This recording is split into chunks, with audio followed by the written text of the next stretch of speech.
Hello, welcome back. This is your lead instructor, Gennaro here, CEO of Cortex Solutions, and we're going to be talking about industrial control systems security, just building off of IoT security, basically. But let's talk about what ICS is. I briefly mentioned SCADA, but I didn't really go more in depth on it, so let's talk about it here.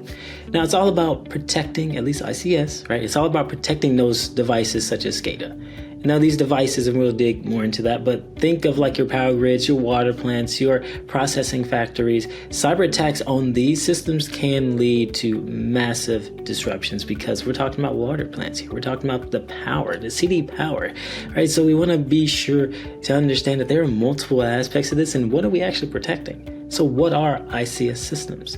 Industrial control systems. Now, think about SCADA, right? So this is used for remotely monitoring these systems.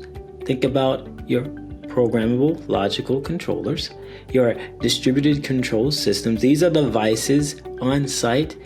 Think of like your pumps and your valves, and being able to have like a small controller to give actual commands to these systems. This is how we're able to maintain operation within the actual machinery itself.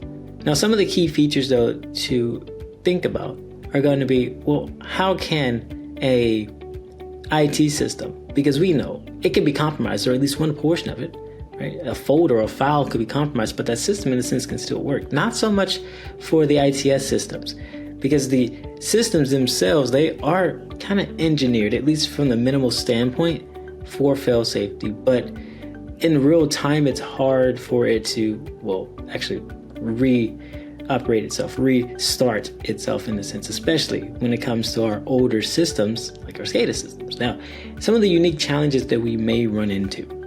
We're talking about the legacy. I just talked about how legacy, the systems are old, they're outdated, and they were not designed with cybersecurity in mind. It's like the afterthought. Nowadays, you have secure by design where it's in front, it's walking along with you throughout the process, as in security is. It's not an afterthought anymore.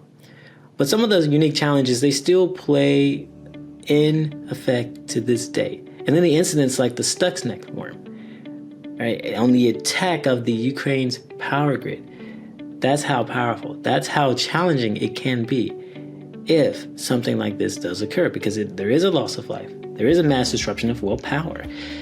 But when we look at the core principles, it's always going to be based upon confidentiality, integrity, and availability. It's a little bit different here for ICS though, where we have availability over confidentiality.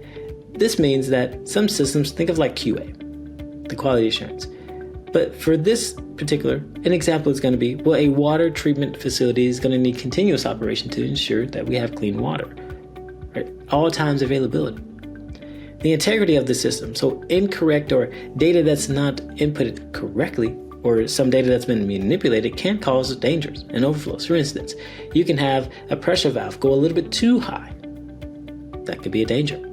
And then the confidentiality, making sure that communication is going right between our stakeholders, between our users that are at these systems, and ensuring that we have proper networking in place. We know that there is a misconfigured system in the hallway, somewhere, right? So we need to know all of this. And then it boils down to the common threats when it comes to our ICS environments. Your insider threats, of course, because these are employees with malicious intent for ransomware. We talked about these before, supply chain, where it's not just that core HQ. We're talking about all the other different organizations and distributions and businesses that are interacting. That's a part of that supply chain. So if one of those portions are attacked, that could cause some issues with the actual manufacturing of something. So keep that in mind. And then when we want to implement effective ICS security, defense in depth, we talked about it before, it's multiple layers.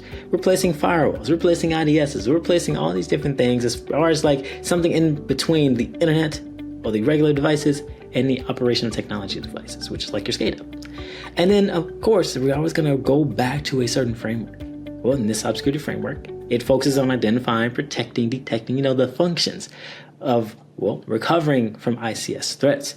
Same as our IT infrastructure. But just think about it as, more outdated systems, more systems that are not designated to do like a regular IT system will be able to do. And then you have your ISO standards as well. So these are always something to look back on when it comes to, well, what can I reference? What type of data, what type of resources can I reference? Let's talk about water treatment plants. We'll just kind of keep in that same vein, right, with that example we had earlier. So here we are, securing a water infrastructure. In this case, it's critical because, well, we don't want to interrupt that process of having clean water. Right now, how can we do this though? Well, authentication and encryption, of course, for the PLCs, those are those programmable logical controls, right, or controllers, because, well, the PLCs are going to be used for valve controls. I talked about a valve before, and chemical dosing and pressure modulation. So that in itself is very critical that we secure the system by implementing, if we're talking about authentication and encryption, IPsec, right? Because we're talking about data that's going back and forth, right? Because we're looking at our remote control center and our plant operators, right? There is some communication that goes in between. We need redundancy as well. You know RAID, right? Redundant array of independent disk. Well, what about SCADA? We need redundant SCADA systems in place. Because again, we want something that can fail over, right? Or if there's a fail, we need something that can replace that, especially if it's like a drive or something along those lines. And then we need real-time monitoring too. Now, they have something like ultrasonic flow meters. Now, this is, well, when you integrate it in an actual IoT device, you're able to monitor it. All we really need to do is just ensure that that data is getting to where it needs to go. We're just ensuring that, well, if we are sending signals somewhere, that it's getting there. Now, think about all the other things in regards to control and understanding that these systems themselves, we need a way to monitor. A centralized way or decentralized way, and a central way to monitor. We're really going to depend upon the organization that's implementing these controls. But think about the safeguarding aspects. Because again, having that availability over time, over something else, having that quality assurance in place is what's going to ensure that our ICS systems are taken care of. It's been great. Gennaro here, CEO of Quotech Solutions, and we just talked about industrial control systems security, brought to you by ACSMI. Hope you have a great one. Take care. Thanks.